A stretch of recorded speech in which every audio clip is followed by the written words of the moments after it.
We are as God created us,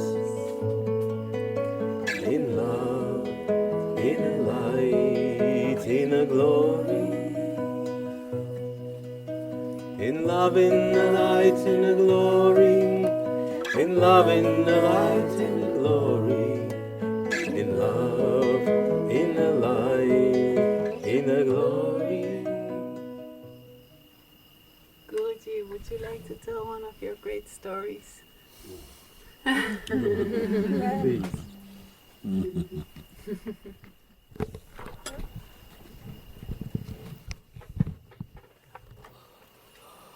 Well, normally I don't plan to tell anything, you know.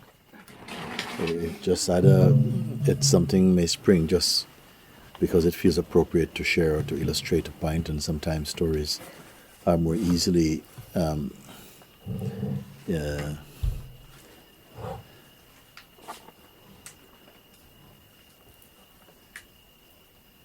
palatable for the mind, you know, where something that needs to be, you know, conveyed goes in much more without resistance. So because we love stories and so on. See?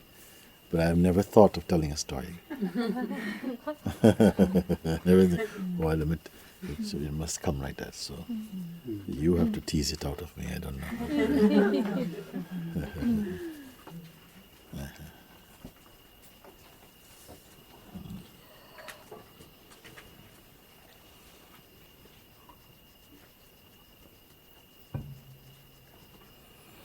When we were in India last time in Rishikesh, we met one group was introduced. They said they've been traveling in India for, I don't remember how it was, but it was nothing less than 15 years or something. They'd been like on one singular journey, traveling through India for, I think it was either 15 or some other thing, could be 20, I don't remember how it was. So I said, yes, okay, I'm happy to see them, to find out what they're doing here. So we met, and it was quite a big group of people. And it seemed like they had been traveling, say, from 15 years ago they started, as a small group, and the group grew. More people kept joining the group. You remember where they're from? From different countries, I believe. They started to join the group. Sometimes somebody might leave the group and go back to their country to make some money or something for a few months, and then they rejoin the group. But it's been like one relay going on for like 15 years or something like this. So I asked them, what are you doing here? What are you searching for, you know? So they said, we have been traveling around India, meeting saints, holy people, for these years, no? And I said, what have you found? What happened? They said, no, we travel around, we meet these people, and we ask them to share with us their moment of awakening and, you know, how it's been since and so on. That's all they've been doing. No? And they asked me, what happened to you, Mooji? What was your story like? So I said, I'm not interested, actually. No, they asked like this. I could not find another way out of it. But I am not interested in my story.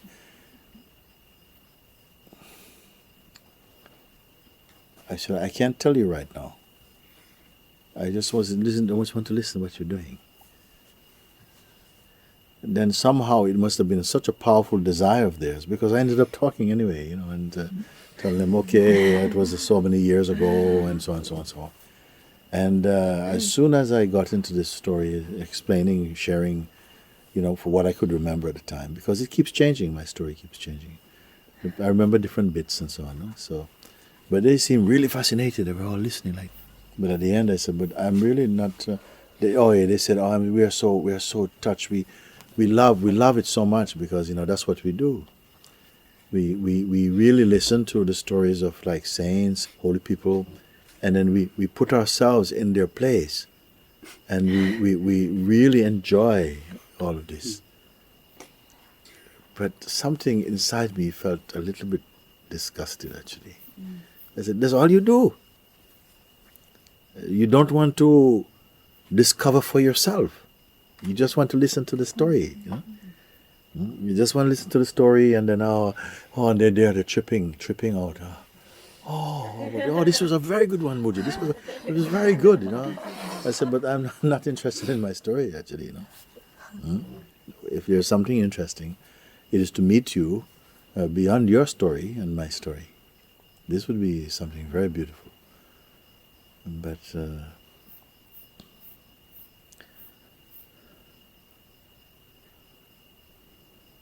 are so many ways in which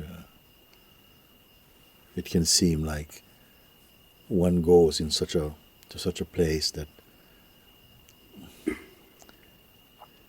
that's so rich in spiritual culture, and where spirituality is, you know, displayed in every corner and so on.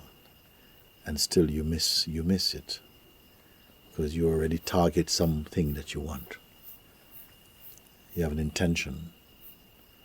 And so you start out handicapped because you limit yourself. No? The only one who can really be in the very heart of life, one have to be empty of oneself. Then the universe rushes in to replace you. This is a funny thing. So I was not particularly impressed with them. I mean, it was quite a marathon. They've been running a marathon for so long. Even, you know, getting out of the skipping, going back, making money to come back, just to catch a story. So I was saying to them, you know, you don't want to go beyond the story to really discover not their story, but what they have found inside your own self. So, anyhow, they came to Satsang for a few days, and in some of them something had happened. But they asked, can we see you again? But I was not so feeling it. I don't know what happened. Suppose they move on to someone else.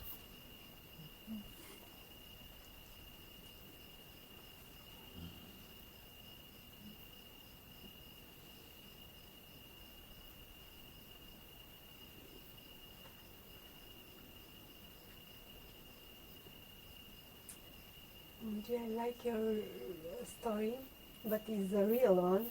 When you say about Lakshmi and Kara on the carpet, they leave everything.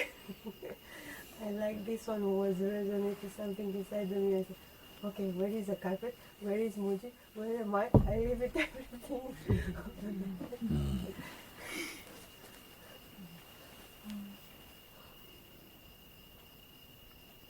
Yes. But you must also leave yourself. Because this came about because we were one night talking. We were working together, and this was only a few days ago, actually. And a few of them came to my hut. We were sitting working on some music that we were about to make another CD of or something. And as it happens sometimes, from a small spark comes something, floods. We were talking, I don't even remember what, I never know what I talk about. It's always the same thing anyway. Something was stirring inside. She got up and she says, you know, Guruji, please, can you finish me off? I want to be delivered, even by cesarean, she said, right now. Oh, that always excites me somehow, you see, because so rare it is, you know, that someone come. And I said, you know, is this just an emotional state or what? Or is there something? So when someone come like that, I don't want to be out of moves. I want to say, well, why not? You know? Yeah. I said, first you're standing here. We're all sitting in my room. There's carpet there. And I said, okay, do you trust in my word? Yes. Okay. You're standing here. Everything that you hold on to, all that you believe, all that you think you are, leave it on this carpet and step off into the unknown. Now you do. So not only she, but the others jumped on the carpet and, okay, we are up for it. Okay, go. And each one walked off. Next one, walk off. I am sitting there like this watching. And I said, okay, that's it. Thank you. Very good. Then I was looking, any problem? Well, yeah, my mind is saying that something. Okay. Okay. Then I said, which is the important part of this, you want to find God, you say, you want to discover God. No? But all your life, you've only ever been involved and pursuing what is other than you. Everything has been other. And even God is other for you. But God is not other. Everything else is other. Even you are other. Find what is not other. And it should not take you any time, because it needn't involve time. Other means somewhere else, something which is apart from you. Not everything you know and every experience has been other and another, and come and go. Nothing has stayed with you. So now you want to find something which is not other, isn't it? But the one thing you want to find, you also call it other. Your whole mind, your heart, your emotion, everything is placed it in the position of other. So like this, you will never find Him. You will never find. God is not called you other or God other. This is all the mind's deceit. So with what I've told you, now you complete your move, if there's one to complete.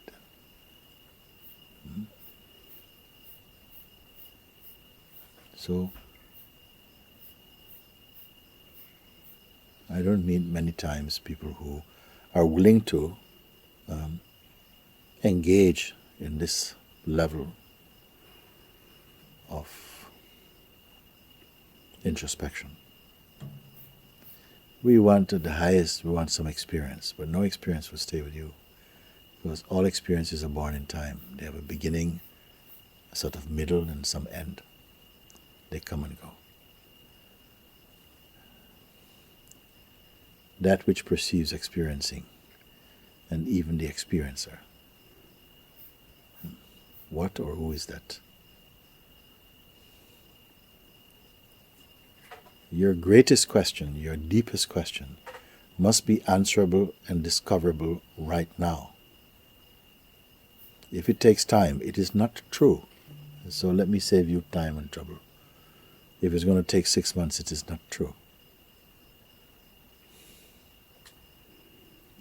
I find nothing. When I look, I find absolutely nothing.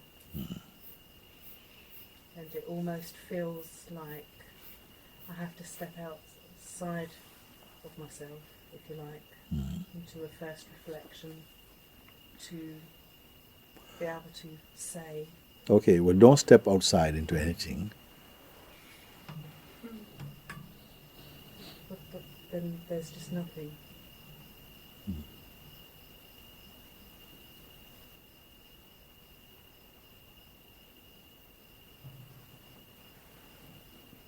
Energetically, there's some psychological identity still here when you say that. If there's nothing, it must include you also. My mind attacks me every now and again. You see, just in that moment, you declare everything, that your position is not true. Because what the mind can attack cannot be true, cannot be real. A thought can only deceive another thought. It cannot deceive the real.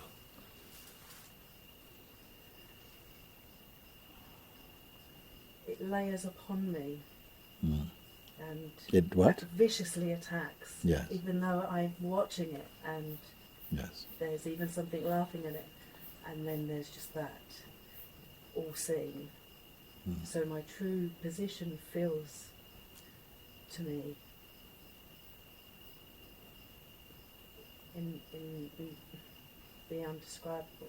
Yeah, at some distance you put. No, here. Yeah. It is unattackable. You know.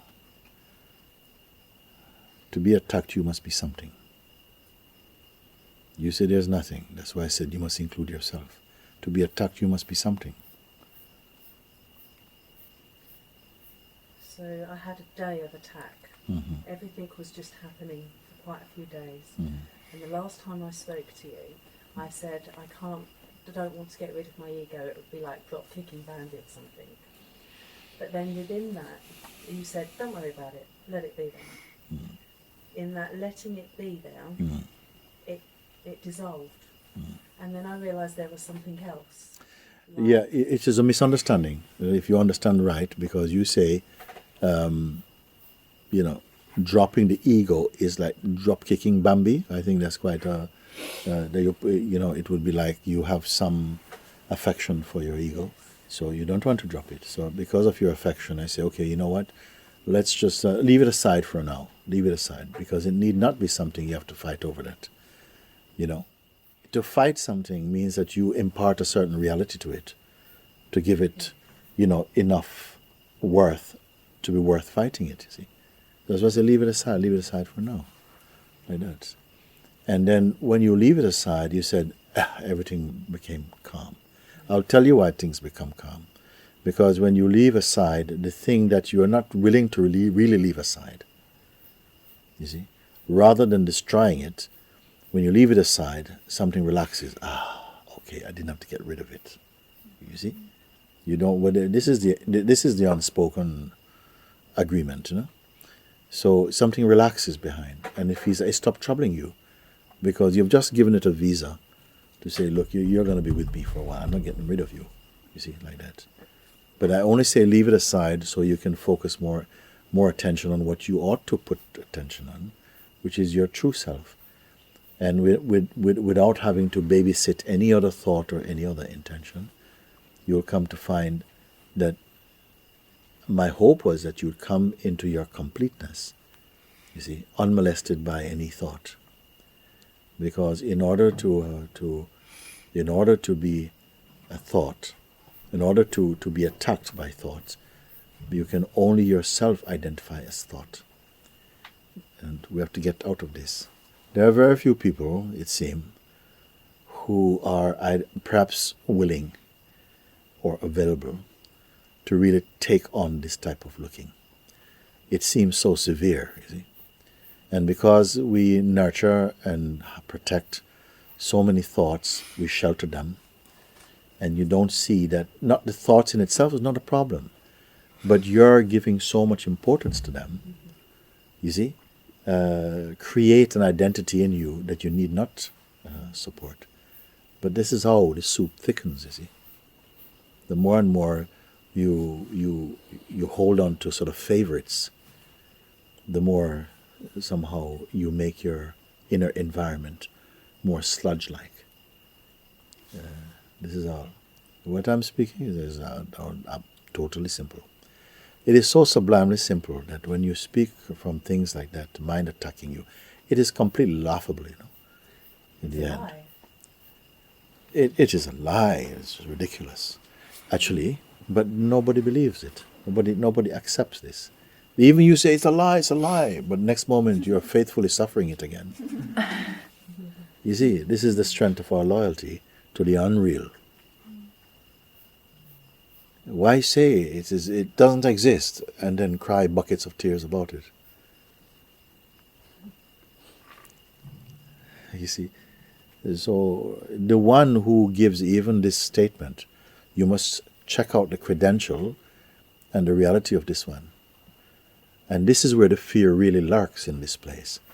Because you, who are pure consciousness, you see, having adopted the body as somehow your support and our self, and then tremendous energy goes to protect that identity. You see, and that identity can become more and more refined, even through spiritual practice.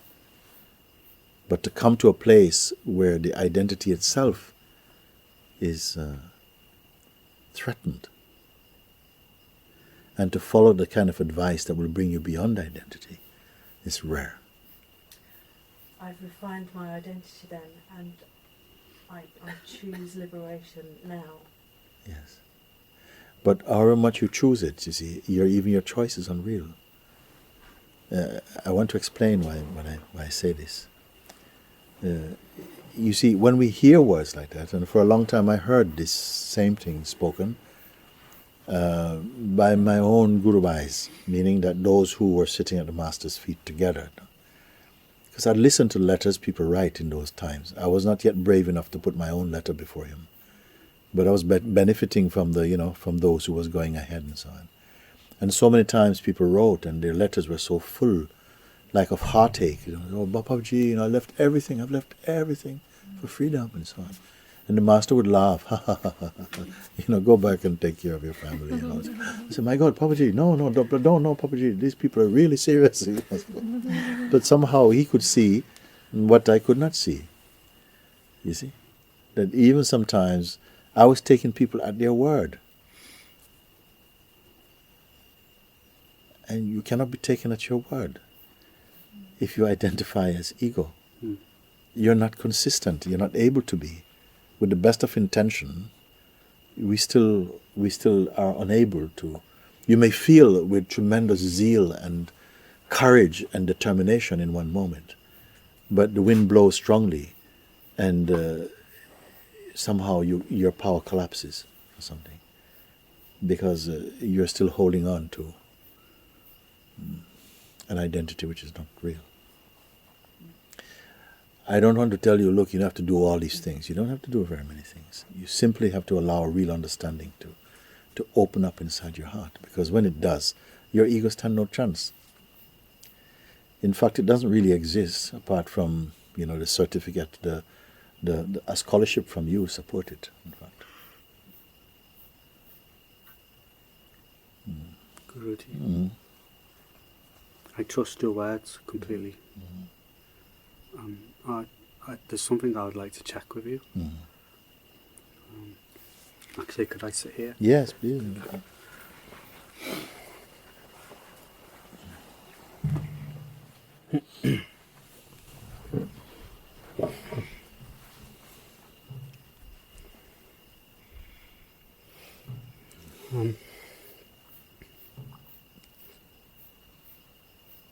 There's nothing else for me now except this that you speak of. I'm not interested in other things anymore. I see them, I dismiss them. I'm now aware that everything is passing, as you say, everything is transient. And things come and they go, and they're seen from a separate place.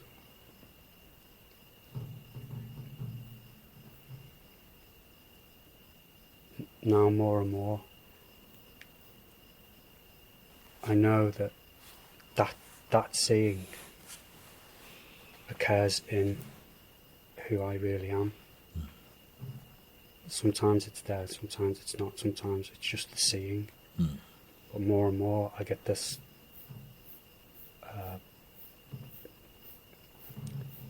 sensation that it's occurring in me. That it is what? That the seeing occurs in you. Oh, yeah. In me, in the self. But I wanted to check something with you that's happened to me 2 or 3 times now. And it happened to me when I was living at Sahaja in January. And I was practicing that you'd been speaking about, that can the perceiver be perceived? Yes. And I did this, and I looked, and everything went. Yes. Everything went. It was as though I became completely unconscious. So there was no awareness of this until maybe 5 minutes later. I came back, and my body was in shock, and I was like stunned by what happened. And then I was aware of this experience, but during this experience there was just a nothingness. And then the ego came up really, really strong and took over me. And it happened to me again in Lisbon during the festival. Singing, listening to the music. And it came up, and I couldn't hear the music. I opened my eyes, and the people around me were flickering in and out. And then nothing. And then the ego came up really strong, and it took me out of the room. It got me up. Something happened. Somebody tried to come into the room. It took me up, and it took me out of the room. And then I had 2 or 3 days of this ego stuff, this horrible. If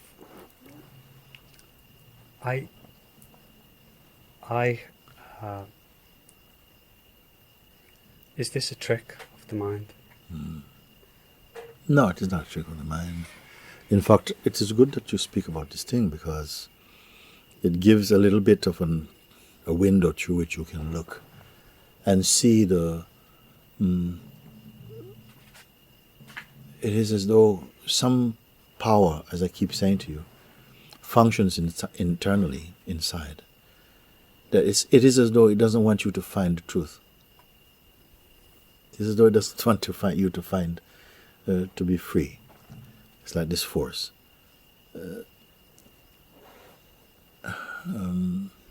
So as soon as there's a breakthrough, or a very powerful insight, or a change in perspective, or something like this, it's like this retaliation come. How dare you? You're not going to go through. You're not going to go through. You see. But actually, it's not a big deal. Its force entirely depends upon your identity. The power of this deceiving power, entirely rests and depends upon your identity. If you identify as a person, you'll feel blocked. If you look at it from the perspective of consciousness, it is powerless, you see.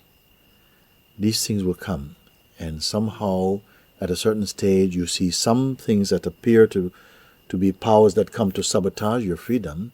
You will later come to say it was a good thing that they came, because they kept on exposing some weakness in me. But as soon as I caught this, who it is that is weak, and stopped identifying with this idea I have of myself as being weak, then they lost their power entirely.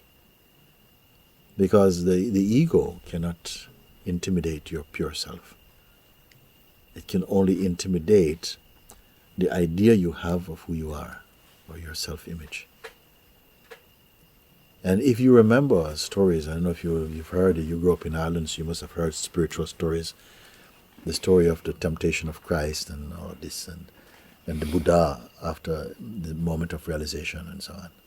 How much strong temptations came, They are not unique to them. For everybody it comes, isn't it? To test. And it seemed from the perspective of a person, how cruel, what a demon. He's trying to completely ruin my... No. It's part of the story of transcendence. It has to come. You have to overcome. It is like that. And it's good that you know ahead of time, because if you think you're going to go through into the space of nirvana, sucking a lollipop, it's not going to be like that. You sometimes will be shaken to your bones, about it. But only while you have bones to shake. You see? And this is why it is so important to have someone who have gone ahead of you and who can tell you, don't worry. No, but you can see that. Hold on, why you go? Don't go there. Stay as you are. Stay put here. And each time you look and you say, oh my God, look, I could have slipped. He says, you who? And then again you burst into laughter rather than shrink into tears. They'll guide you rightly, you see? Because this is why we say now we are, not long ago I was reading something, maybe about in the time of Ramana Maharshi. It was estimated that there was about 4 billion human beings on the planet.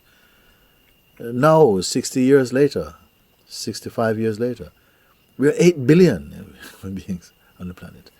And amongst them, a handful, it seems. Nobody can be accurate about anything. But by comparison, a handful of beings somehow escape from the net of samsara. Why? When we're all that, we're all this, we're all this. It's not a choice you can make. We are choicelessly truth. But experientially, we are persons, seekers, traveling on some journey that seemed never to end, life after life. It seemed like this, in the story of time and change.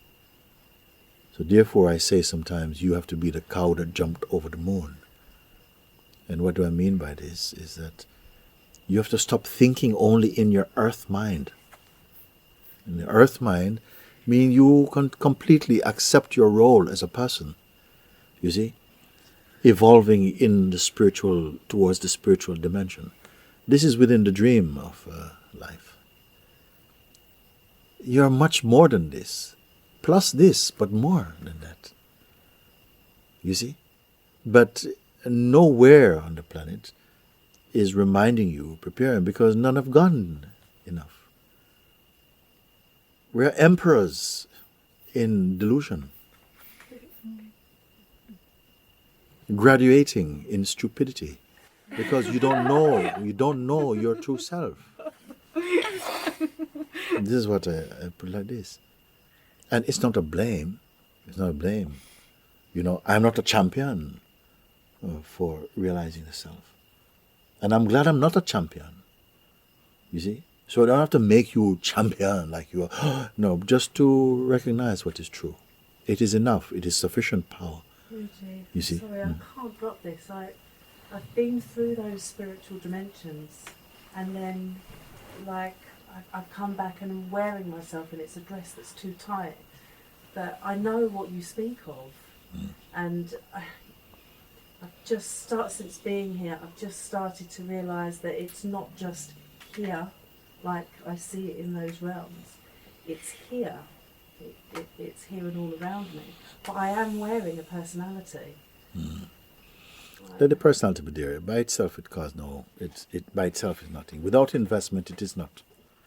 And the investment in personality does not come from personality. It comes from somehow the delusion of beingness, somehow. Something happened in the state of being where some power is invested into the idea of a person, into the portrait of a person. So it feels like this, but don't worry about dimensions and anything. I don't want to put anything in front of you that seems to be some tall thing to jump over. You only have to understand, and understand again and again, and confirm your seeing, digest your seeing. You see, this is the joy I have, because if I have to tell you something complicated, I won't have faith that you can do it. But because it is so, it's a question of understanding, not of skill and greatness, and not of great spiritual muscles to build. It's none of these things. It's just that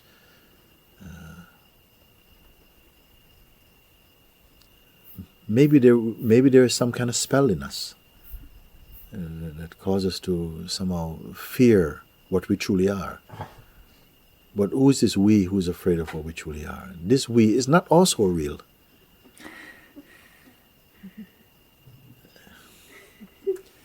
But then who will accept this, you see? Yeah. Why would you not accept it? Because we already have so much invested in the unreal self. And who is the one who is invested in the unreal self? In every stage of the game, it's you. Right down to the ego, it's you. Wearing different garments. One called beingness, one called ego.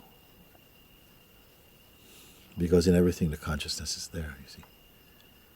But the more you extend yourself in terms of through the mind, you come into grosser and grosser field, and your light gets covered up, never extinguished, you see.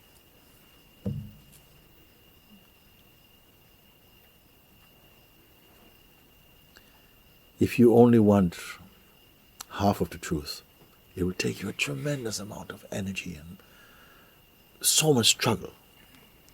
But if you want the whole truth, it will become very easy.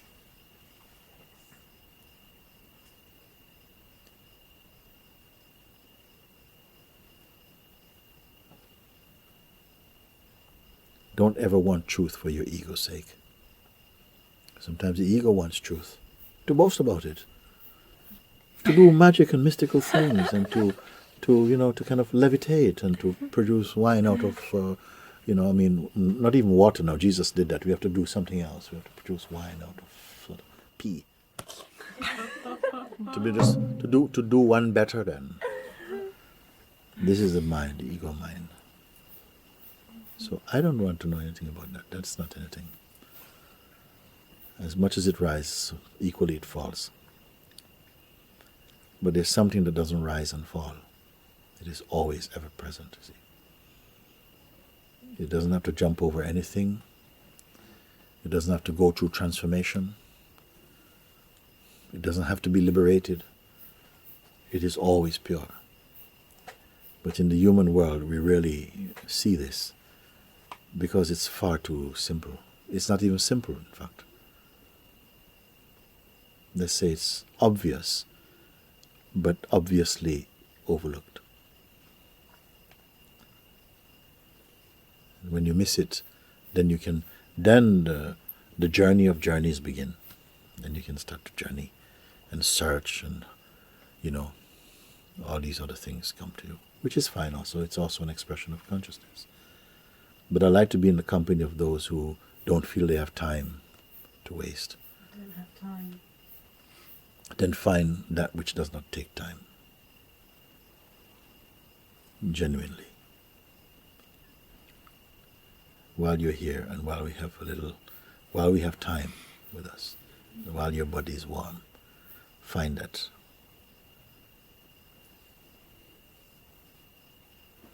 How long it will take. What does not take effort? What does not take time? You see? And don't give me an answer from your mind, because I'll easily throw it out. You have to be the answer. Don't give me an answer. When you have to be an answer, when you have to be the answer, you cannot fake. You cannot pretend.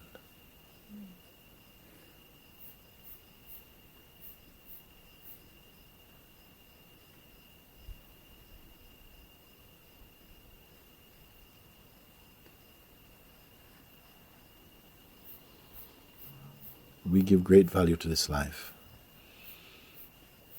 even though yesterday you cannot remember.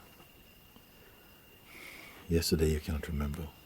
Your favorite emotions and memories you cannot relive. Still, we clutch at life desperately. Something you cannot retrieve. You can only taste in the here now. The Absolute is beyond here now.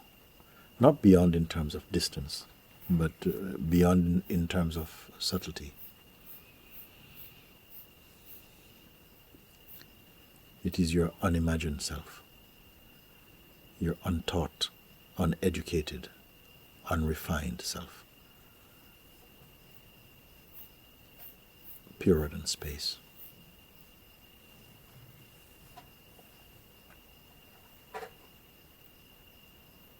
Immaculate, beyond even the concept of immaculate. You see, we say these things and you try to use your mind, and already you've missed it. We have so much faith in the mind, like the mind is your tool for shopping. The mind is a tool for shopping for concepts, not for truth. You are there before the mind. The mind is secondary to you, because it is you who observe your mind. The mind does not observe you. It has no interest in you. It doesn't even exist.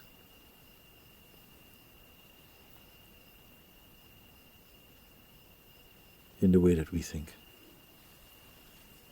Certainly ego does not exist. It's been made up every second you think about it. It is there only when you think of it.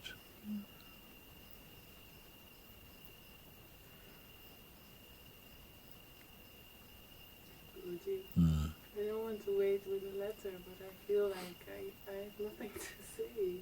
That's okay. It's like there are no desires, there's no search, there's nothing. There's Yes. just this and Yes. Don't say too loudly because you never know when you're fully empty. It's just better keep quiet.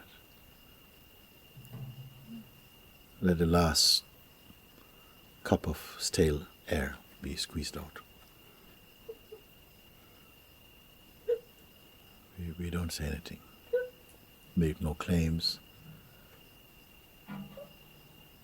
We don't know how much we have absorbed through this existence we call our life. Just keep looking and confirming that it's all fine. Senses are fine. The senses are not sinful, Everything is fine. The creative might of the universe is constantly displaying its magnificence. Why should we close our eyes to it? Enjoy, Even the small things, enjoy. Simply don't identify. Don't fall into the trap of attachments. But how easy is that if you retain your identity? It's unavoidable. Therefore, the core of spirituality is to look into identity itself and to somehow be free of delusion about it. For this, you must immerse yourself in Satsang until the nightmare is over. The night of ignorance pass. but even like inquiry somehow it works and it doesn't. Because it is all seen as thought. Make sure we're not premature in our conclusions. Make use of what you can until you have gone beyond the need for help. When that moment comes, you probably won't even know. But in the naked state, for want of words, there's nothing to say, nothing arises. Still, your mouth opens and words come out. Your hands move and actions take place. But nothing you can claim as yours anymore. Unpremeditated actions, they have no karma in them. One learns to accept life's gifts as they come. If you're smart, you will see always that they bring some joy, some space, something like this. And you're also free of self-doubt. It comes to that, no?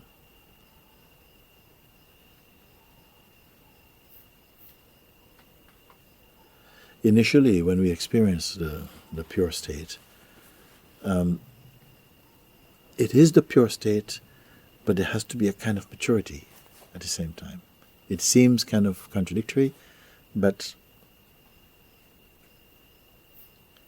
due to the contrast between the previous state of identity, and in an instant, real seeing may occur. And if you speak too early, it will seem as though, oh my God, it's like I'm not interested in anything. I just reject everything, and this is the early state like that. Then gradually you will reject everything, and then you'll accept everything, and then you'll go beyond accepting and rejecting. All these gates you'll go through somehow, and yet at the same time you feel you're already unmoving. These are paradoxes that are not easily understood by the mind. They're only pure experiencing. And a real silence enters your being. So what is the I that understands that in me? Forget about I. You can forget about all these things now.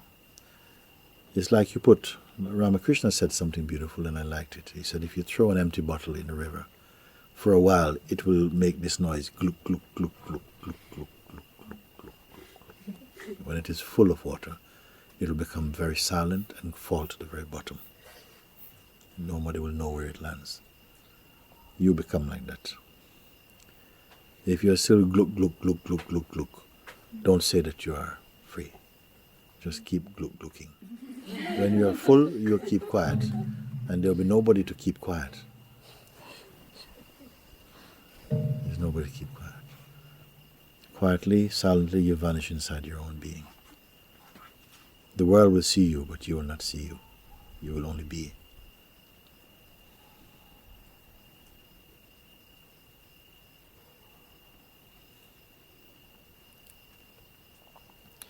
Such courage must come again in the human heart, to go beyond the smallness of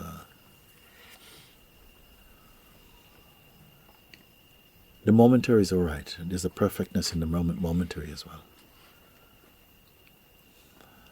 But if you cling to it for life,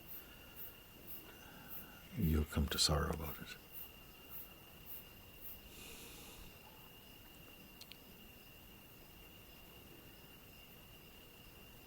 I don't know what it takes, what happens, that in a heart that seemed so limited, suddenly the whole universe fits into it. This is a mystery nobody can explain. You see, the person is consciousness also, but so limited. The impulse of life is to outgrow itself. And the impulse is always to move again into emptiness, to come back to emptiness. Because in emptiness is the fullness of all things and the fulfillment of all things. But if you aspire for something, you will not get very far.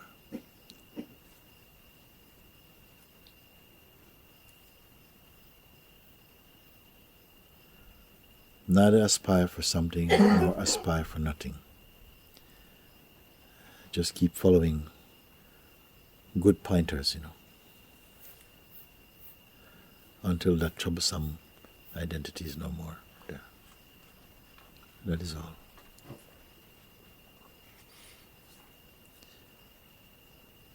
But if you overvalue your mind, you will not follow these instructions. You'll find another way to delay yourself, and another womb will be found for you.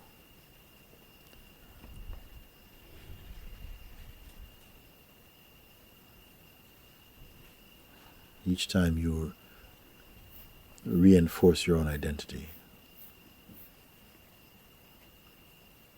you're just investing in your next birth.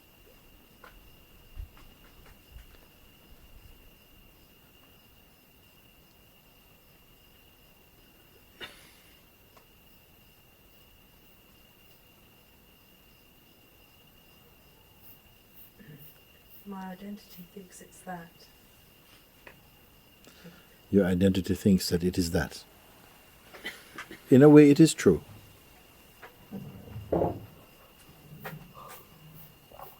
Why not say all is that? And all is that include the identity also.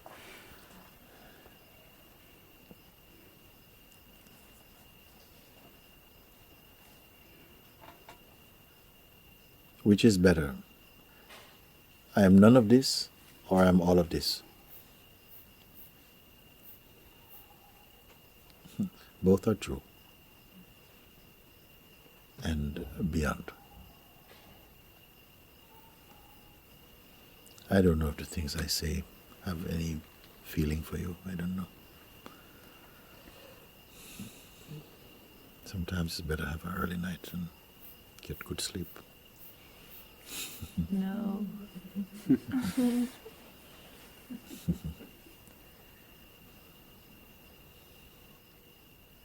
Guruji, I'm so grateful for every word you speak. Yes? Yes. Mm-hmm.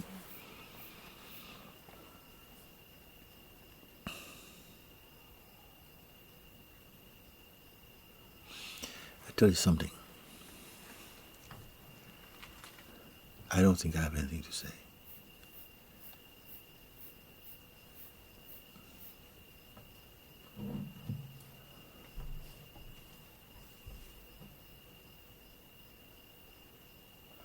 Sometimes it's coming up to satsang, it's time for satsang. Say 3 o'clock. And at 2:55, I'm still planting a tree. And sometimes a thought comes, you should at least sit down and quieten your mind or something like this or whatever it is. I mean, well, it doesn't come like that because not that one. But something might come like, you should at least, so get ready ahead of time and just sit quietly and, whatever. But I don't see the point of it. Because that would be like it's coming from my mind. All that happens is that if there is that receptivity or that heart's urge in you, it will produce what I say. I don't know if you get it like that. You see? It's like that which speaks become that which listens also. There's not really any you and me. There is no dialogues going on. It's all a monologue. It's only the self conversing with the self out of pure love for itself. But this language we don't seem to know because the belief in duality is so strong. There's only the self. It is one appearing as many. And then believing in each form it takes that I am this form. So it becomes deformed. But that's a role it needs to play, wants to play, to taste. Everything that's tasteable, every fruit it produces, it must taste. And to enjoy or suffer. All of this is its language. When you come to that place of seeing, something dies in you. Whatever is dieable dies.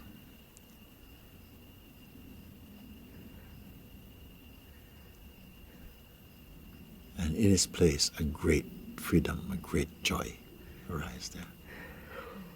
A great unburdening is there, and a great joy. We are the fruit of God. And we are the taster also of that fruit.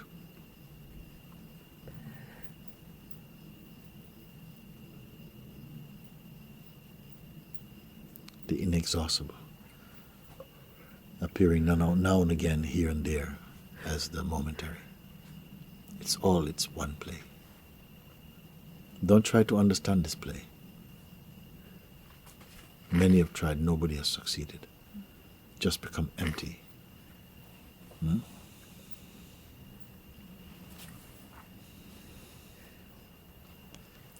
Guruji, it is a love, and then I get afraid because the love is there and it's really big, and then this duality comes in, and there's like a fear in me that the love takes over, and it does take over. Take over what? That is the thing. No, but take over Yeah, what? I'm looking. Can it take over the one who is looking? The identity. But that's the a sense of person. Yes. Well, any number of things have taken that over. That is okay. That's not any real defeat. Identity has got to lose almost every battle. You win by knowing you're not the identity. You see, you say, I see that the love is there, and then something comes and it gets taken over, or the love takes it over. But all of this is on the screen in front of you. You're watching. It's your movie, you know. Yes, it's like a very dirty kind of feeling, fruit, just like a self-doubt coming in, and kind of like, and then what watches or weakness is self-doubt. Yes. This answer I want now. Isn't self-doubt witnessable also? You see? So it's also something that it's only phenomenal. The thing is, you keep believing these things, you see. That, but, then it's me, and it really hurts me. And so, where's me? What me are you speaking? What is this me? And then something stops there, like maybe I don't go any further because it might be costly. Like something feels it's a risk if you go too far. I stand a risk of being free, maybe. Better not. Because somehow the mind paints the picture of the great void. Oh, the great void, the black hole, sucked in, forget. Missed your chance, lost forever. You see? And it's so not like that. It is not like that. Don't walk out of the movie until it finishes. Why not go to the end, see where it goes? If you're watching a movie and then every time something goes, yeah, you leave the movie. Let's keep your seat and watch what happened in this movie. If you watch it to the end, where is it going? Change the ending. Make it make it. Make it the greatest nasty of all time. And watch it. Stay right where you are. Watch it. What's the worst case scenario? What is going to happen? And finally, she was eaten up. And you're still there watching. Oh my God.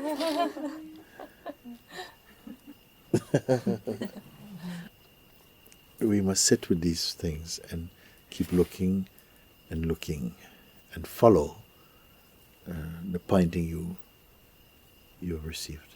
Follow it. Don't abandon halfway. Just keep following it through. And so it becomes your own proof, your own seeing, your own truth, not just belief, you see. The belief, if there's one, it must become experience. Follow it through. Otherwise, in some way, we invest in the nightmares.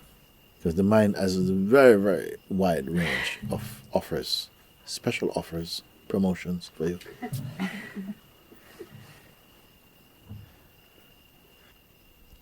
Every time you are following through and you run into this complicatedness, know it is your mind.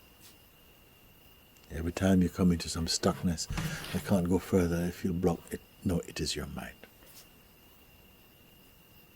I love it when one of the people we were talking a few days ago, and on her birthday, it was like 2 days ago, she called. I said, how is it going? She says, really good, really good. I had a lovely day. They went out for her birthday on the beach. And she says, actually, at one point, it was so beautiful. Everybody was so peaceful. The Sangha was here. We were so beautiful, so quiet. Then my mind came on the attack. Yeah, and what happened? She said, I just remember, leave it on the carpet. And I stepped off. And stepped off into what? Oh, just into myself, into my joy. Very good. Leave it on the carpet. We have this rug in my room. I said, leave it on my... I don't mind. Everybody leave the rug. Leave it on the carpet. Step into the infinite being. It's worth it. Sometimes people say, Mooji, can I leave this with you? Yeah, okay, what is it? Okay. So yes, it's okay. You got it. if you really leave it. Mooji, who's the one who likes you talking? Who likes me talking? Yeah. Just watching. I can't seem to identify. Just feels watching. But what likes it? The intellect of the being. The self in its aspect of presence likes it.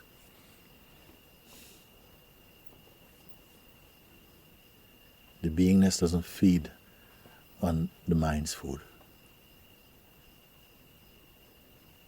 Its feet as the heart. And it loves what is pure and what reminds itself that it is eternally free and complete and lacking nothing. It loves that. When the mind comes to love that, it's not called mind anymore. It's called self. Or you may call it the natural mind. Being is the same thing. But just make sure that somehow it can love. Let it love it. But don't just be attached to it. Love it and use it. Swallow it. Digest it. Assimilate it. Be it. Suppose I tell you you don't have to plan a single thing. Okay, practical things, because they don't leave any bad smells. But about your existence, apart from you, any psychological thing, forget about it. You can just move in life like this. Huh? And your life, you'll be coming back and saying, Mooji, but life is miraculous. So beautiful. I need no strategy, no insurance, no dreams, no projections, not even any effort. Wow, so good. I say, well done. I say, I didn't do anything. Okay, good, well done. Will it keep rising, or will there be a point where it's just not rising anymore? Things? Well, it's like the weeds. They come up and around there and they are, covering up your fruit tree. And you pull them up. And then another few days are up again. You keep pulling them up. As they come, you pull them up. Don't complain about them. Just keep pulling them up. And after a while, they're so frustrated they can't come. One little leaf squeezes up out of the earth. And then you pull him up. And he's finished. But don't say he's finished.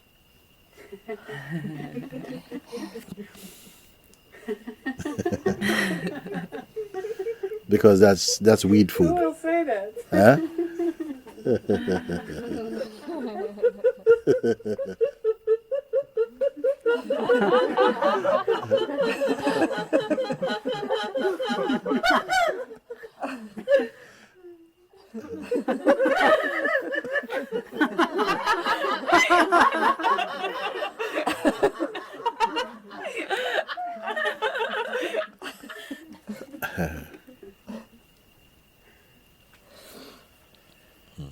One morning we were walking around the land, and I noticed that just after like a couple of weeks, like all these what they call stevas have just grown back on the road.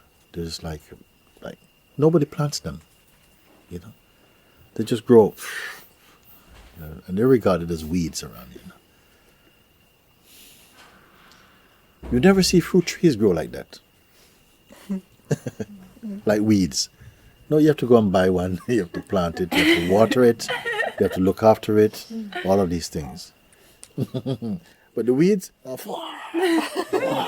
grow like this. You can almost watch them grow. Huh?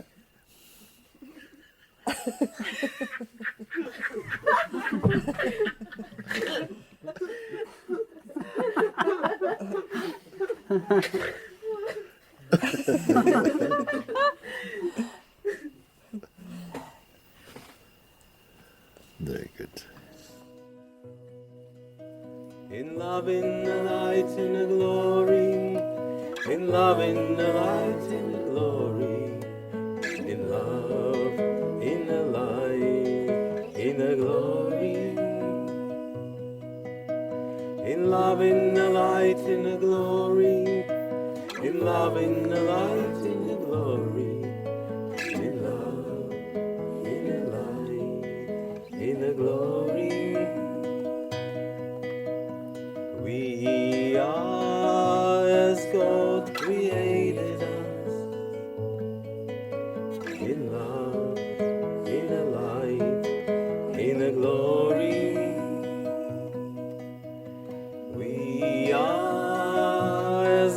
Lord created us in love, in a